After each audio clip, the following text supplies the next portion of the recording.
Kia ora everybody. Greetings this Sunday night, 16 May 2021. My name is Tuariki Delamere. I am the former Minister of Immigration. I am currently a licensed immigration advisor and the founder and principal consultant for TDA Immigration. Having had the privilege of being Minister of Immigration, I am well aware that the person holding that responsibility has to regularly front up to very difficult situations. And while I regularly had to deal with difficult situations when I was the minister, nothing came remotely close to the issues and problems that faced the current Minister of Immigration because of the COVID-19 pandemic. I have known the current Minister, Kris Faafoi, for about 25 years since my time as Minister of Immigration. Kris has always been a very engaging, friendly person. He's a good person.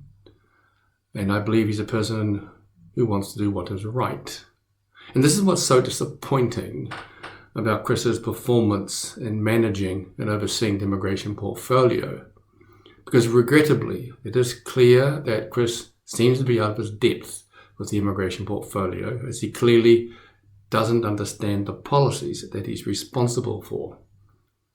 And so to illustrate my point, I prepared this video of Kris's performance over the past week in Parliament in his responding to questioning about the immigration portfolio and his statements to the House in a couple of the debates.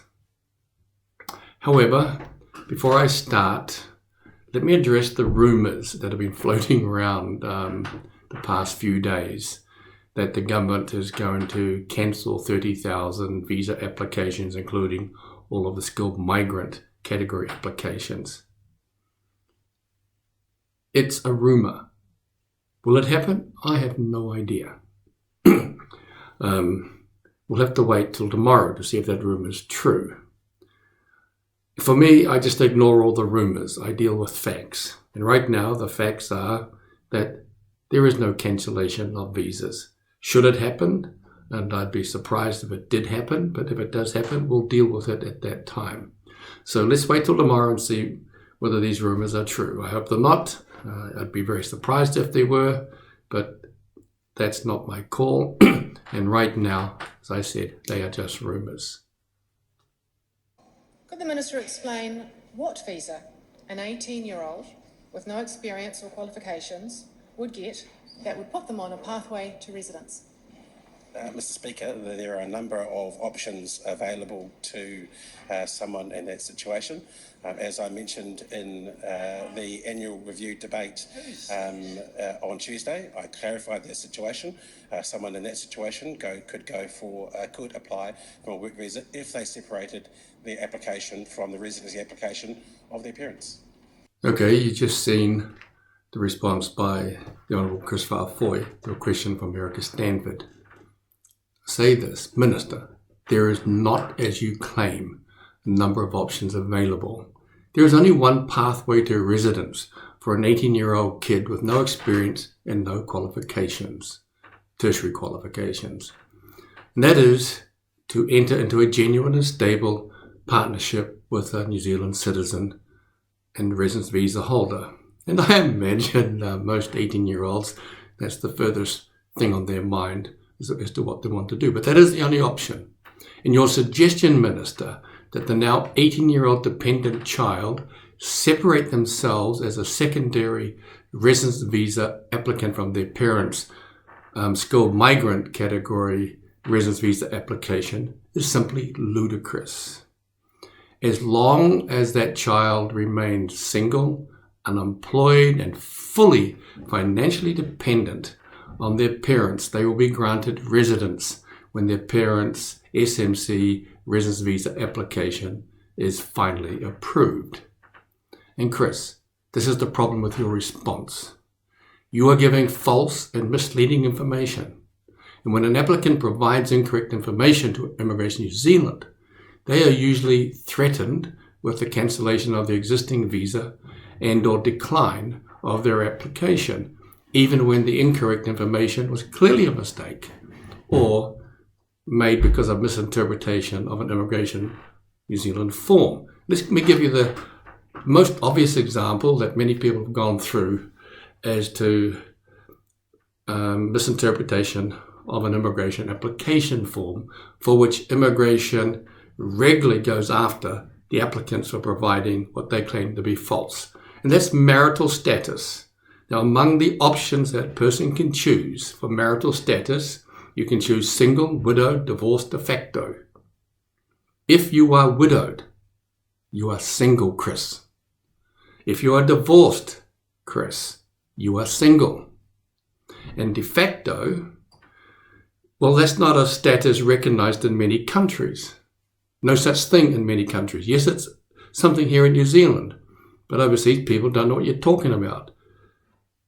And in their society, under their religious mores, social mores, there's no such thing. The person is single.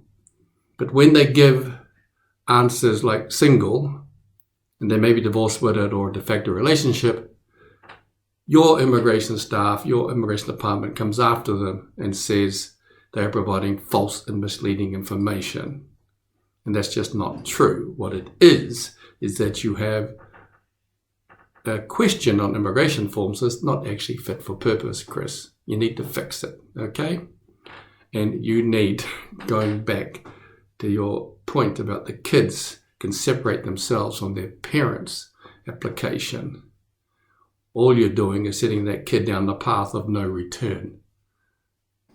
Which exact work visa could an 18-year-old with no experience and no skill apply for that would put them on a pathway to residence? Mr. Speaker, I'm not sure precisely what visa they would go for. I'm sure there are many options available to them. And this response from the Minister once again confirms how much out of his depth he is. Kris literally has no idea. He claims that there are many options available, but he's not precisely sure what option is available.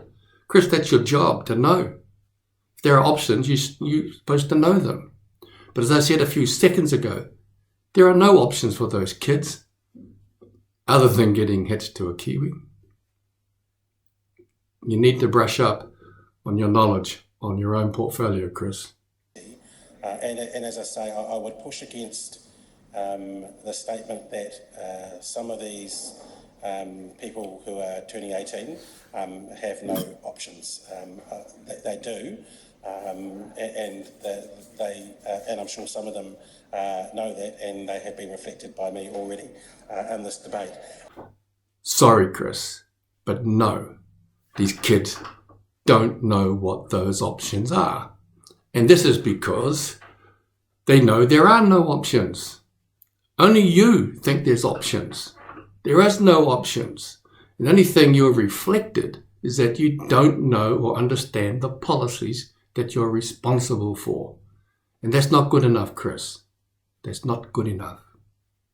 Now that the Minister has admitted that there is no pathway to residence or ability to undertake domestic study, will he grant work visas to the dependent children of migrants who have finished school but are unable to work, study or volunteer because of the unprecedented delays in processing their families' resident visas? In response to Erica's question, the Minister stated that he had, quote, addressed the issue around the processing delays for skilled migrant category visas, end quote.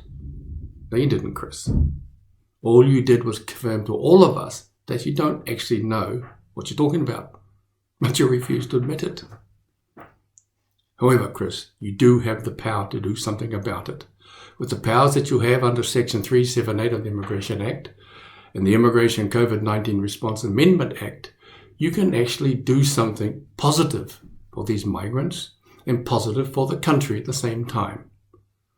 At the very least, Kris, use your power to 1, grant those children who've turned 18 open work visas, and 2, grant those same children an exemption to the definition of a dependent child not being able to work for the purposes of being a secondary applicant on their parents' skilled migrant visa application, so they don't end up disqualifying themselves from that.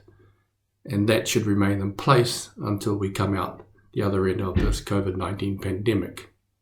This will ensure those young people have the opportunity to be gainfully occupied and productive for the New Zealand economy. And as you know, Minister, there is also demand that you allow them to undertake tertiary study as domestic students, something you wrongly claimed they could do. However, I do accept this option as rather more problematic, as it requires a government to fund their studies, which is only an entitlement that is usually granted with resident status.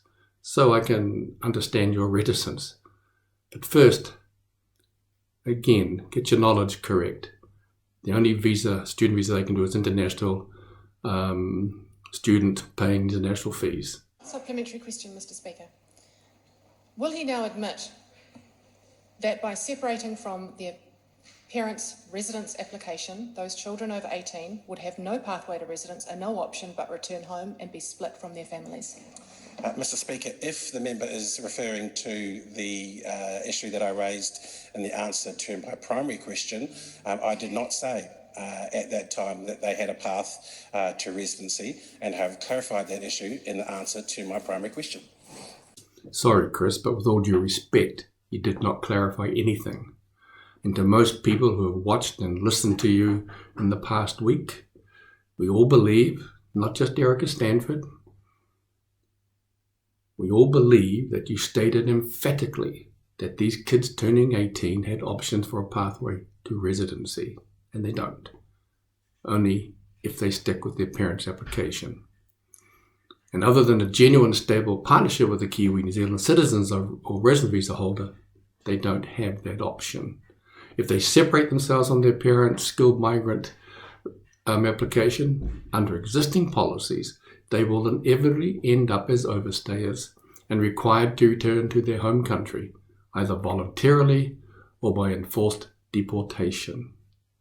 That, Kris, is their reality. There is one statement I made in Tuesday night's annual review about the dependent children of residency visa applicants who are turning 18. For clarification, if a person in this situation applied for a student visa, they would need to pay international fees. However, they would be eligible for a work visa. Well, you're partly right, Kris. Yes, they can apply for a student visa and pay international fees. But in terms of being eligible for a work visa, this is what I call misleading information.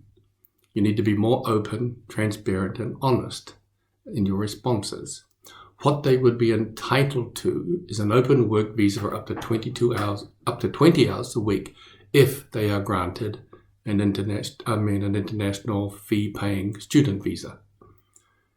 They are not entitled to or qualify for any other type of work visa, other than, as I said before, partnership. Go out and find a Kiwi husband or wife. Okay, now let's have a look at what Minister Faafoi is saying about skilled migrant category processing times, especially as this is a huge concern to thousands out there. Between March 20 of last year and May the 4th of this year, 226,819 there have been 226,819 arrivals at our border. For the subsequent time, the previous year, the usual flows of people into New Zealand, or the arrivals into New Zealand, are 7 million. In other words, arrivals into New Zealand have reduced by 97%. And obviously with our borders closed, such a reduction was inevitable and expected. However, when you reduce the number of foreigners, migrants into New Zealand by 97%, you also reduce by a similarly massive amount the number of visa applications. And therefore, there must be a huge number of available immigration officers to carry out other work now that they are not processing 97% of the previous level of visa applications. So you see, Kris, when you publicly claim that the reason for the delays of skilled migrant category residence visa applications processing and the huge backlog is because of not having sufficient resources, no one actually believes you. And if that's true, you need to explain the issue here of where have all those staff gone processing the 97% of disappearing visa applications. While tight border restrictions continue to be a key part of the government's strategy to protect New Zealand against COVID-19, over the past year, the government has made an ongoing series of changes to enable more people to enter into New Zealand, to support New Zealand's recovery and unite families, as we have been able to do so and as it has been safe. Under these settings, around 2,000 partners and dependents of children of New Zealand-based work or student visa holders who normally live in New Zealand have been granted a border exception, and 3,000 family members of critical workers have entered to date. Most New Zealanders, myself included, have been fully supportive of the determination of the government in keeping everyone in New Zealand safe from the ravages of COVID-19. The results speak for themselves. The government has been extraordinarily successful in keeping COVID-19 at bay. And I'm sure all of us in New Zealand are extremely grateful to be in this position, especially when you read every day of the terrible, terrible toll that this pandemic is taking in most countries in the world. And one of the, quote, policy weapons introduced by the government has been requirement for people offshore to convince Immigration New Zealand that they meet the COVID-19 critical purpose reasons to be allowed to travel to New Zealand. And I have no problem with that concept. What I do have a problem, though, is what the government and INZ consider to be critical purpose that ranks ahead of 1. Migrants already in New Zealand trying to reunite with their partners and or their children who are offshore. 2. Migrants who had valid work visas or student visas who had been in New Zealand but for some reason, whatever that was, had to return to their home country.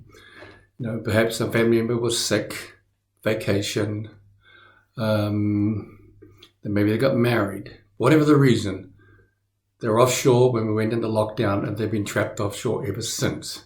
And 3, migrants and or their family members who are granted residence while they're offshore and were given a specified period for which to arrive in New Zealand, but had been unable to validate their residence visas because of the lockdown, and they too have been trapped offshore, unable to do that. And so to you, Kris, to you, Jacinda, Prime Minister, and to your government, I find it an outrage that your government has given priority ahead of those 3 categories I just referred to the likes of the Wiggles, the Lion King, rugby teams, and the hundreds of servants coming to New Zealand to wait hand and foot on the filthy rich billionaires for America's Cup yacht race, and including those billionaires as well. Sorry, but I don't believe any of those people should have taken priority over these migrants. Those people that you gave priority to, like Wiggles and the Lion King, they will never be part of our New Zealand community. They're here to make money, to take and to leave. Their contribution to New Zealand is, in my opinion, pretty well zilch. Whereas the migrants, many of them have worked here for years. Their aim and objective is to become residents and contribute to the future of our community, of our country. And they are the ones who should have been given priority. There is no long-term benefit of having the Wiggles here, having the Lion King here, even having the rugby teams, and certainly not those billionaires. So do the right thing. Get your priorities right, Kris, Jacinda. There has been an unprecedented demand, well above forecast, for SMC, and we have got a bit of a perfect storm in terms of some of the processing. I would add that those SMC applications are not rubber stamps. They are a very involved process where we have to make sure that the assessment of the officials to the criteria is done, and it is done thoroughly. I think the perception that these things are easy to process is one we want to make sure that we dispel. But also, given COVID, there have been issues with being able to have staff available to process, which also hasn't assisted issue. There was an increase in demand, or an amount of demand way ahead of forecast, which has also, as I said, contributed to some of the delays into processing, and also to the queue becoming so large. The skilled migrant category came into existence in December 2003 after the illegal debacle of the Labour government from November 2002, when the Labour government back then illegally cancelled hundreds, thousands of qualified general skills applications. So the government has history on that sort of thing. Now, the minister's made all sorts of claims, and I'm going to show you a table of the skilled migrant category residence visa statistics, data that is taken from the Immigration New Zealand website for the past 10 years. And the tables I'm going to show you will be the number of SMC residence visa applications that were accepted. Another table will show the number of the SMC residence applications where decisions were made, either approved or declined. And the last table will show the percentage of those SMC residence applications where a decision was made against the applications that were accepted for lodgement. And what these figures will show is that the claims of the Minister Faafoi, that delays in skilled migrant processing is due to the unprecedented demand, is, to be quite blunt, a complete fabrication of the truth. It's absolute BS. It's such a fabrication to the extent that, in my opinion, I think Kris probably misled the House when making these claims. So anyway, let's have a look at these tables that I've taken and produced from the information that can be found. Shows the number of applications website accepted from 2011 through to 2021. And as you can see, the numbers weren't that inconsistent with each other. And in fact, 2014 through to 2016, the average was about 28,000 applications a year, maxing out at almost 32,000 in 2015. And then we look at 2019-2020 at 28,719, where the minister claims unprecedented demand. Well, that's just not true when you look at the history. And then you look at the applications divided in the second table, and pretty much every year the applications reflected, the decisions reflected the number of applications accepted. And if you go to the third table, that's just confirmed by the percentages of decisions against acceptances.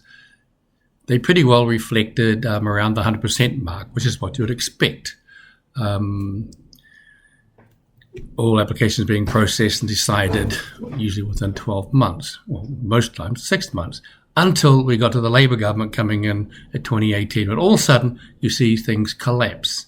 And so the demand, that's there, that the minister claims unprecedented is just not true. And that's a worry, that the minister has to spin that line when it's manifestly untrue, as per the figures you can find with the Immigration New Zealand website.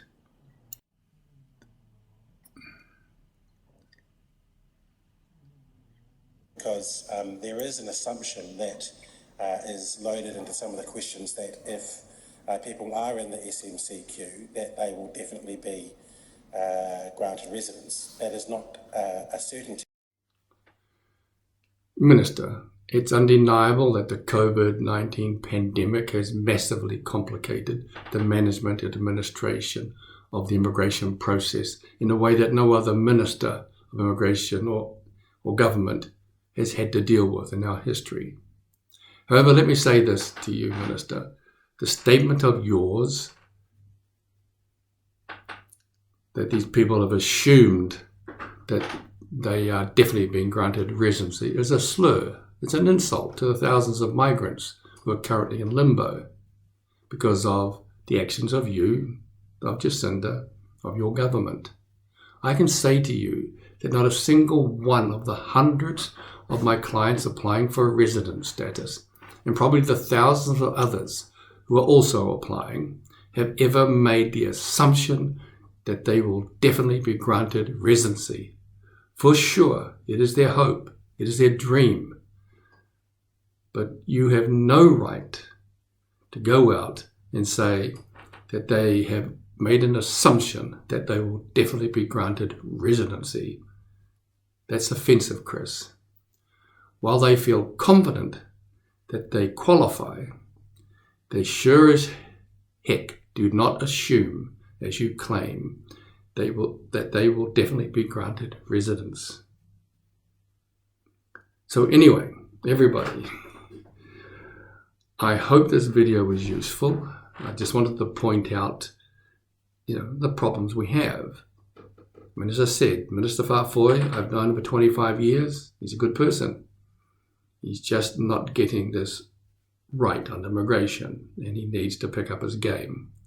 I hope he does. So everyone, take care, good night, and be safe.